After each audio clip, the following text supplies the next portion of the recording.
పురుషం పురుషర్షభ సమదుఃఖ సుఖం ధీరం సోమృతత్వాయ కల్పతే. పద అర్థం చూద్దాం రండి.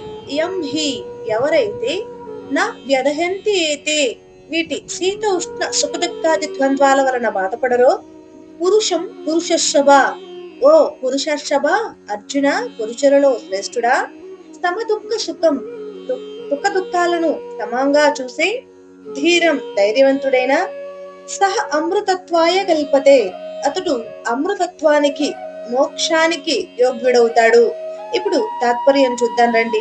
శ్రీకృష్ణుడు అర్జునుడికి చెప్తున్నాడు, ఓ అర్జున, ఎవరు శీత ఉష్ణ సుఖ దుఃఖాల వలన వ్యాకులం కాక సముచితంగా ఉంటారో ఆ ధీరుడు అమృతత్వానికి మోక్షానికి అర్హుడవుతాడు. ఇది స్థితప్రజ్ఞుడు ఎలా ఉండాలో చెప్పే శ్లోకాలలో ఒకటి. ఇప్పుడు సందర్భం చూద్దాం రండి. అర్జునుడు దుఃఖంలో కుంగిపోయి యుద్ధం చేయలేనని అంటాడు. శ్రీకృష్ణుడు అతనికి ధైర్యం చెబుతూ జీవితంలో శీత ఉష్ణాలు సుఖ దుఃఖాలు సహజం అని చెప్తున్నాడు.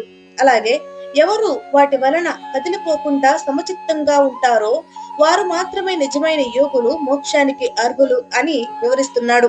భగవద్గీత మరింత మందికి చేరువ కావాలి అంటే నా వీడియోని మీరు తప్పకుండా లైక్ చేయాలి. లైక్ చేసి మరింత మందికి చేరువయ్యేలా చేస్తారు అని కోరుకుంటున్నాను. ధన్యవాదాలు.